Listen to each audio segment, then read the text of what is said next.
In last lecture, we have discussed VFS, breadth first search, and in this lecture, I will explain DFS, depth first search.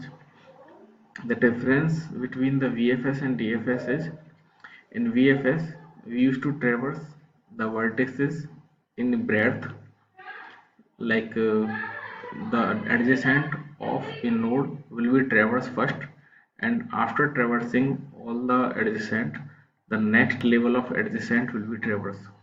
But in case of DFS is opposite.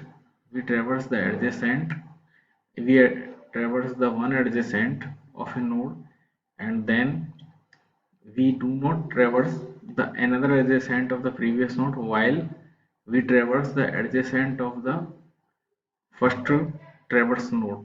However, it is difficult to understand in this language, but it is very simple to understand through one example.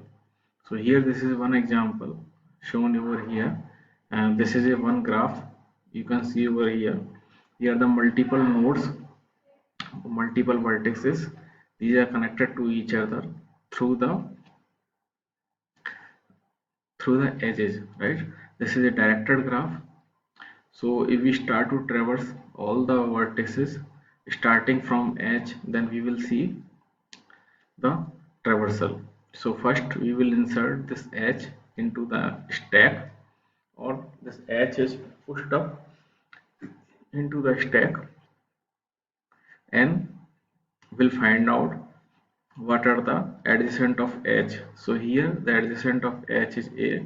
You can see this adjacent list also. So adjacent of edge is A. So now in next step, edge will be popped up, and by popping edge we will insert the adjacent of edge. So we have inserted the adjacent of edge, that is A, into the stack, and edge has been popped up and printed. In next step,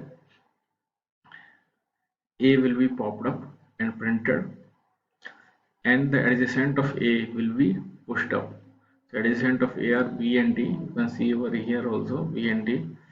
So both are popped up. Sorry, both are pushed up into the stack. Here we can choose any of the order of B and D, because both are the adjacent and we cannot differentiate both of them on any criteria. So we can push B and D in any order, right? So for the next step, we will pop one item at last. So D has been popped up, right? And when we are popping D, so we will be adding the adjacent of D. So if D we are popping, so adjacent of D is F, right? So D has been popped up, adjacent of D F has been pushed up, right? So now in the next step, we will traverse F, or we will pop up F and printed, and will add the adjacent of F. So adjacent of F is A.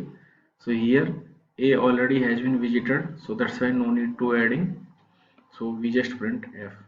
So now in next step, we will pop up this B, right?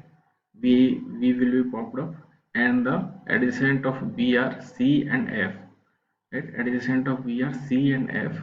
So here F already has been visited, only C is there, so we will be adding, or we will be pushing C into the stack while B has been popped up. So in next step, the C has been pushed up and B has been popped up, right?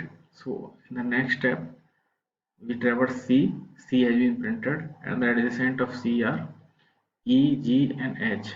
So these will be pushed up, while we know that H already has been visited, so only E and G are there. So E and G has been pushed up. Here we need to note that E and G both are the adjacent of C, right? So we can write both of them in any order, while G can be first or E can be first, in any order.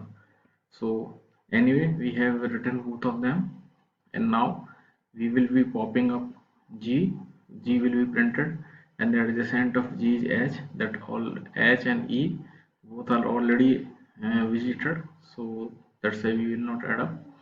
And now E is there, so again we will be popping up E, and the adjacent of E are B and F already visited, so that's why we will not add up.